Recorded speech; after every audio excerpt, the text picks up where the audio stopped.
Me enteré de que mi esposo había comprado en silencio 3 casas frente al mar a lo largo de los años. Todas para mí.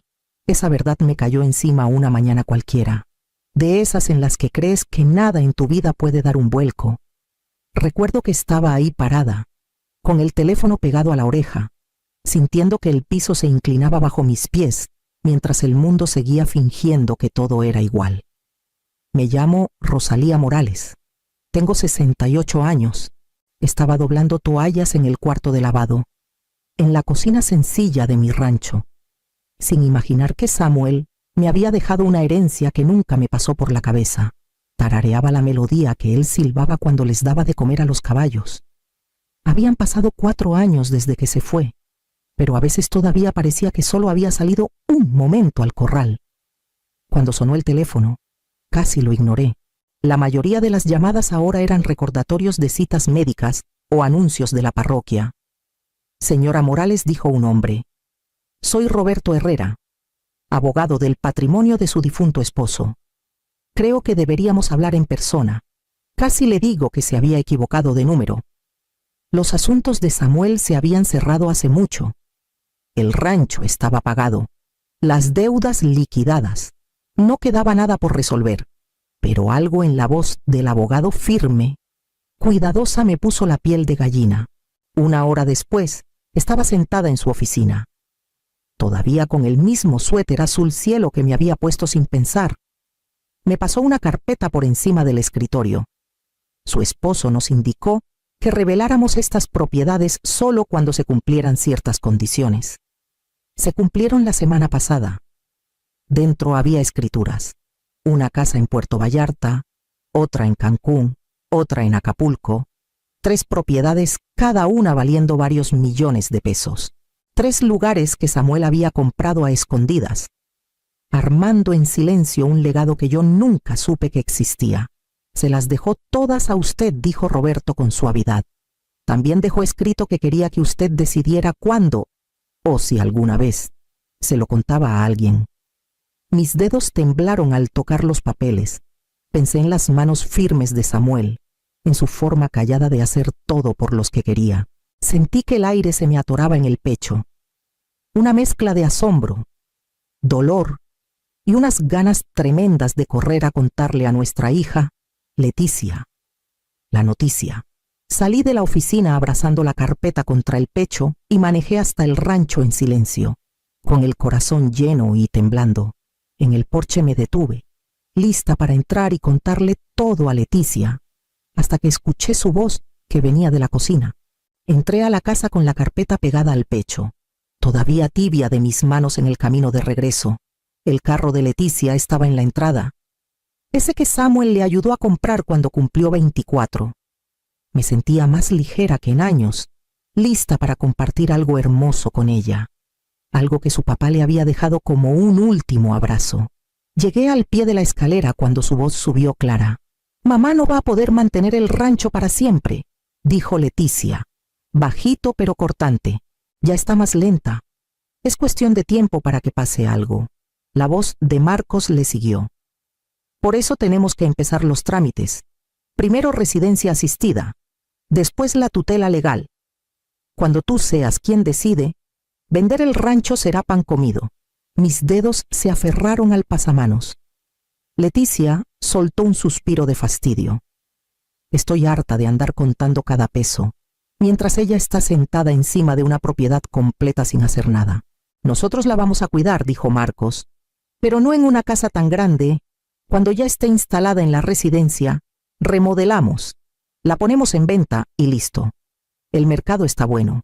Sacaríamos una lana importante, suficiente para vivir cómodos en otro lado. Leticia soltó una risa seca. Y a lo mejor tiene algo más guardado. Papá nunca fue bueno explicando. Si anda escondiendo plata o cuentas, nunca nos vamos a enterar si no tenemos el control. Se me cayó el alma al piso. Marcos siguió. Cuando firme la autorización temporal para ti, todo será más rápido. Solo dile que es por emergencias. Ella se traga cualquier cosa que le digas. La voz de Leticia se suavizó, pero no de cariño. Siempre ha sido demasiado confiada. a lo mejor demasiado con el dinero, y eso es lo que me preocupa. La verdad, tienes suerte de que nosotros estemos dispuestos a hacernos cargo. Lo sé, dijo Marcos. Esto es lo que hacen las familias, proteger a los que no se pueden proteger solos y tomar decisiones inteligentes. Cuando ella ya no esté aquí, por fin vamos a poder respirar. Una silla raspó el piso. Alguien sirvió agua en un vaso. Leticia murmuró. Hoy en la noche hablo con ella. No se va a pelear. Nunca lo hace. Me quedé congelada arriba de la escalera, con la carpeta pesada en las manos y la respiración atrapada entre la incredulidad y una rabia callada que me rompía por dentro. Las mansiones ni siquiera eran el peligro. El peligro ya vivía en mi cocina. Cerré la puerta de mi cuarto y me recargué en ella. La carpeta se me resbaló de las manos y cayó sobre la cama. Sentí el pecho apretado, como si todos los años de mi vida se hubieran doblado de golpe. Las palabras de Leticia seguían dando vueltas, cada vez más filosas. Me senté y dejé caer las manos en el regazo. Hacía mucho que no lloraba, desde el funeral de Samuel. Pero ahora las lágrimas vinieron rápido, calientes, vergonzosas, imparables. Pensé en Leticia de 5 años corriendo descalza por el rancho, pidiéndome que le hiciera trenzas antes de la escuela. A los 16, azotando la puerta de su cuarto porque no teníamos para un carro nuevo. A los 22, pidiéndome prestado para arreglar un error que nunca explicó del todo. Y cada vez yo dije que sí. Cada vez encontré la forma. Recordé a Samuel advirtiéndome bajito. Le das demasiado, Rosalía. Un día ella ya no va a saber dónde terminas tú y dónde empieza ella. Yo lo ignoraba. Creía que amor era nunca decir que no, pero siempre había estado ahí el resentimiento callado de Leticia. La idea de que le debían algo, de que el mundo tenía que acomodarse a lo que ella quería. Marcos solo le echaba gasolina a lo que ya llevaba dentro. Las lágrimas se fueron calmando. Me limpié la cara y miré la carpeta. Samuel había confiado en mí lo suficiente como para dejarme todo. Leticia lo hubiera despedazado sin pensarlo 2 veces. Sabía que no podía derrumbarme. No ahora. No con gente en mi propia casa lista para apartarme en cuanto mostrara debilidad. Necesitaba a alguien que no me torciera las palabras ni sonriera mientras planeaba sacarme del camino. Alguien en quien todavía pudiera confiar. Manejé al casa de Beatriz Herrera en cuanto supe que Leticia y Marcos habían salido. Me temblaban las manos en el volante todo el camino. Beatriz era prima de Samuel, pero siempre me trató como hermana de verdad. Abrió antes de que tocara 2 veces. Rosalía, sus ojos recorrieron mi cara. ¿Qué pasó? Corazón, entré y cerré la puerta. Los escuché, dije, y se me quebró la voz. A Leticia y a Marcos. Quieren el rancho. Quieren meterme a una residencia. Ya están hablando de tutela legal. Beatriz apretó los labios. Me llevó a la mesa de la cocina y se sentó enfrente. Cuéntame exactamente qué oíste. Repetí cada palabra, cada tono, cada cálculo frío. Beatriz no me interrumpió, solo escuchaba, con los dedos apretando fuerte su taza. Cuando terminé, soltó el aire despacio. No me sorprende. La miré fijo. ¿Cómo que no te sorprende? Hace meses que lo venía oliendo, pero oírlo de su propia boca lo hace real. Quejarse del dinero, decir que tienes suerte de tener el rancho, que merece heredar algo ya, no después. Se me retorció el estómago. Te lo dijo a ti, a quien quisiera escuchar, dijo Beatriz. Yo le seguía dando el beneficio de la duda, pensando que estaba estresada o agobiada. Pero esto, planear quitarte el control de tu vida, eso no es estrés, eso es creerse con derecho. Me tapé la cara con las manos. Nunca pensé que llegaría tan lejos. Beatriz me apretó la muñeca desde el otro lado de la mesa. Tú le diste a Leticia todo lo que pudiste. Te pusiste de última por décadas, pero ella creció pensando que el sacrificio es algo que tú le debes, no algo que uno elige. Bajé las manos despacio. Samuel me lo advirtió. No quise creerle. Pues ahora le crees, dijo Beatriz bajito. Y tienes que protegerte. No mañana, no la próxima semana. Ahora. Su seguridad me calmó algo por dentro.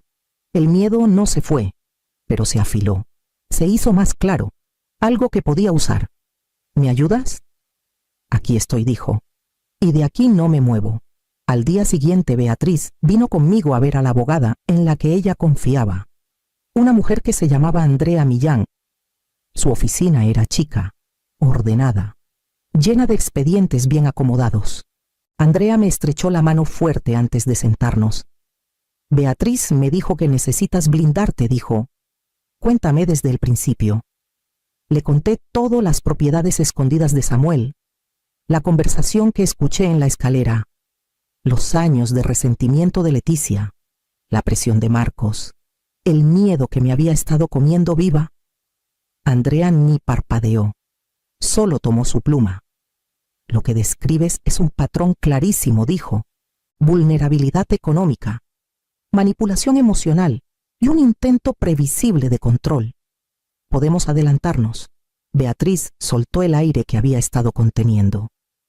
Cuéntale lo que me dijiste de las tutelas. Andrea asintió. Las tutelas se piden muchas veces con la excusa de preocupación, pero una vez concedida, la persona pierde control sobre su dinero, dónde vive y hasta sus decisiones médicas. Tu hija podría mudarte, vender el rancho, vaciar tus cuentas, todo sin tu permiso. Se me cerró la garganta. Ella no lo ve así. Cree que se está ayudando a sí misma. Así suena casi siempre, dijo Andrea. Por eso construimos el escudo primero. Me explicó todo clarito. Uno, creamos un fideicomiso irrevocable. Todos los bienes, el rancho y las 3 casas de playa entran ahí. Solo tú y un fideicomisario que elijas pueden decidir. Leticia no los toca ni con el pensamiento. 2, redactamos un testamento nuevo. Si quieres sacar a tu hija como heredera, lo hacemos hoy mismo. 3, documentamos una evaluación médica de capacidad. Un doctor confirmará que estás perfectamente lúcida. Eso destroza cualquier argumento de declive cognitivo. 4, revocamos cualquier poder notarial que exista. Nadie más debe tener acceso a tus cosas. Miré a Beatriz. Ella asintió como si cada paso fuera exactamente lo que esperaba. Andrea me miró directo. Una vez puestos estos blindajes, cualquier intento de tu hija se queda sin base legal. Me tembló la voz cuando hablé. Nunca pensé que necesitaría protegerme de mi propia hija. Andrea suavizó la mirada. Necesitar protección no significa que fallaste. Significa que estás viendo la realidad de frente. Firmé cada papel que me puso enfrente. Con cada firma la mano me temblaba menos. Con cada trazo, el miedo se aflojaba. No se fue, pero ya no mandaba. Al salir de la oficina, Beatriz me tomó del brazo. Hiciste lo correcto. Apreté la carpeta contra el pecho. La ventana para que me quitaran algo se estaba cerrando. Y pronto ellos lo iban a saber. Esa tarde Leticia entró a la cocina mientras yo desinfectaba los cejotes para la cena. No sonrió. Llevaba semanas sin sonreírme si no quería algo. Mamá dijo despacio: ¿ya revisaste aquellos papeles viejos del escritorio? Los que dejó papá. Mantuve las manos firmes. Yo me encargo. Me miró un segundo. Marcos dice que deberías dejarnos ayudar. Tener propiedades sola a tu edad trae muchos riesgos. Puse el cuchillo sobre la mesa. ¿Riesgos? Ya sabes, seguridad, fraudes, reparaciones inesperadas. Cruzó los brazos. Sería más fácil si me dejas juntar todo, solo para tener todo organizado. No la miré. Estoy bien. Su tono se endureció. Tú siempre dices eso, pero últimamente no estás igual. En eso entró Marcos con el celular en la mano, fingiendo que no había estado escuchando desde el pasillo. Estábamos platicando hace rato, dijo, y nos preocupa que vivas aquí sola.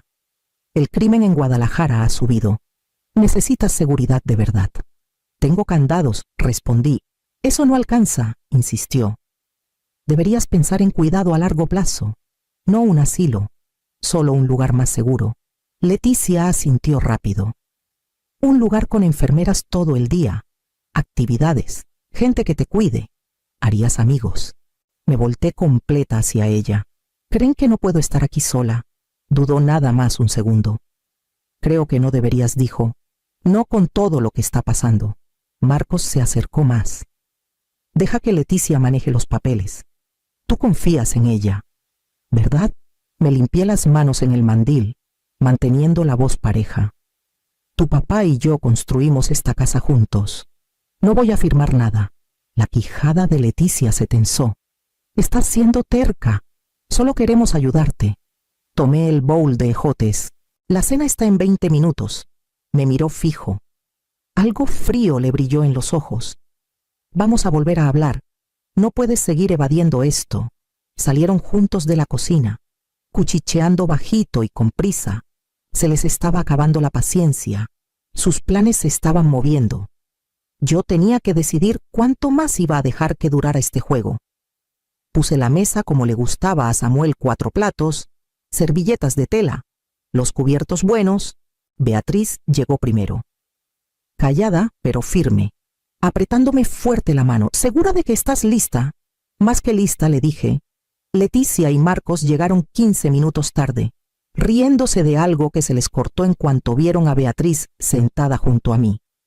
¿Y esta qué hace aquí?, preguntó Marcos. La invité, yo dije, siéntense. Leticia forzó una sonrisa demasiado brillante, demasiado controlada. Mamá, no sabíamos que tenías visita. Lo sé, dije. Coman. Tenemos cosas de qué hablar. Picoteamos la comida unos minutos, Marcos echándose puré como si necesitara ocupar las manos. Leticia apenas tocando su plato. Dejé que el silencio les pesara antes de levantarme y poner una carpeta gruesa de manila en el centro de la mesa. Esto, dije, es la plática que tuvieron en mi cocina hace 2 días. El tenedor de Leticia cayó con ruido. Mamá, sea lo que sea que crees que oíste, no la corté. Esto es lo que dijeron. Residencia asistida, tutela legal, vender el rancho, controlar mi vida. Marcos se recargó en la silla. Estábamos preocupados por ti. Nada más. Abrí la carpeta. Esto es una evaluación de capacidad que me hizo la doctora Lena Morales. Pasé 2 horas con ella esta semana. Aprobé todas las pruebas sin problema. A Leticia se le fue el color de la cara. ¿Por qué hiciste eso sin decirme? Por esto saqué otro documento, un fideicomiso irrevocable. El rancho está dentro. También las 3 casas de playa que me dejó tu papá. Sus labios se abrieron. Primero shock, después codicia, después furia. ¿Has estado escondiendo propiedades?, susurró. ¿Propiedades de millones? Fueron el regalo de tu papá para mí. Dije, no para ti, no para Marcos. Marcos se inclinó hacia adelante. No puedes hacer eso. No puedes encerrar los bienes así nomás.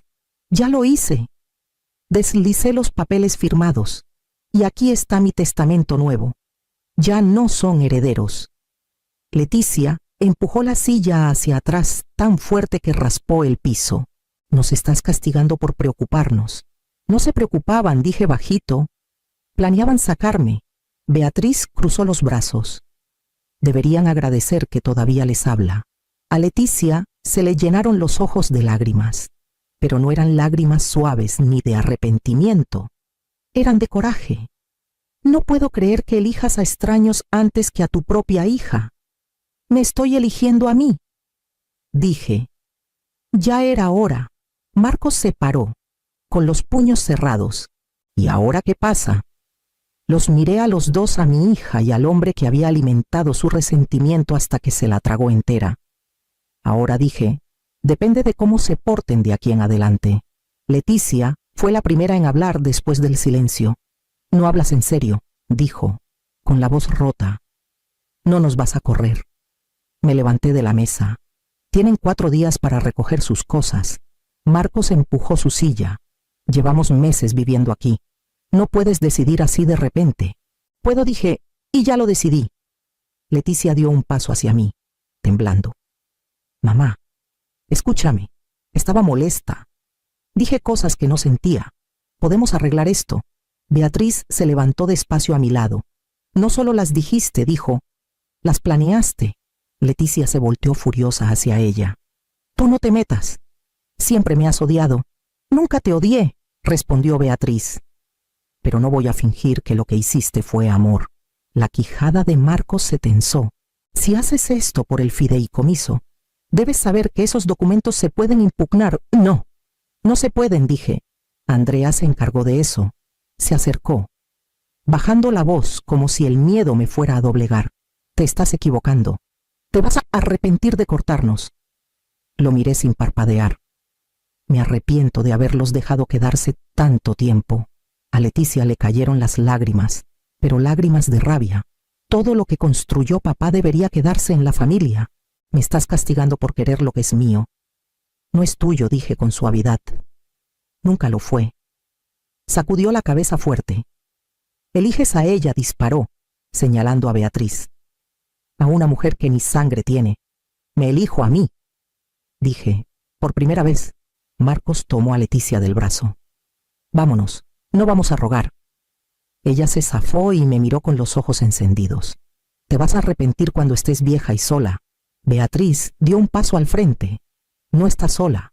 Abrí la puerta. 4 días. Después quiero verlos fuera. Salieron sin decir una palabra más, con la furia en cada paso. Por primera vez en años, la casa respiró. A Leticia le tomó exactamente 4 días irse. No se despidió. Marcos tampoco. El silencio que dejaron dolió al principio. Pero luego empezó a sentirse como aire que por fin podía respirar. Pasaron 3 meses. Pasé la primavera entre las 3 casas frente al mar que Samuel había escondido como tesoros. Primero Puerto Vallarta, después Cancún, después Acapulco. Cada lugar tenía su propio ritmo, su propio eco de él. No remodelé ni corrí. Caminé despacio por las habitaciones, aprendiendo la vida que él había preparado para mí sin jamás pedir crédito. Beatriz me visitaba seguido. Nunca sacaba el tema de Leticia si yo no lo hacía.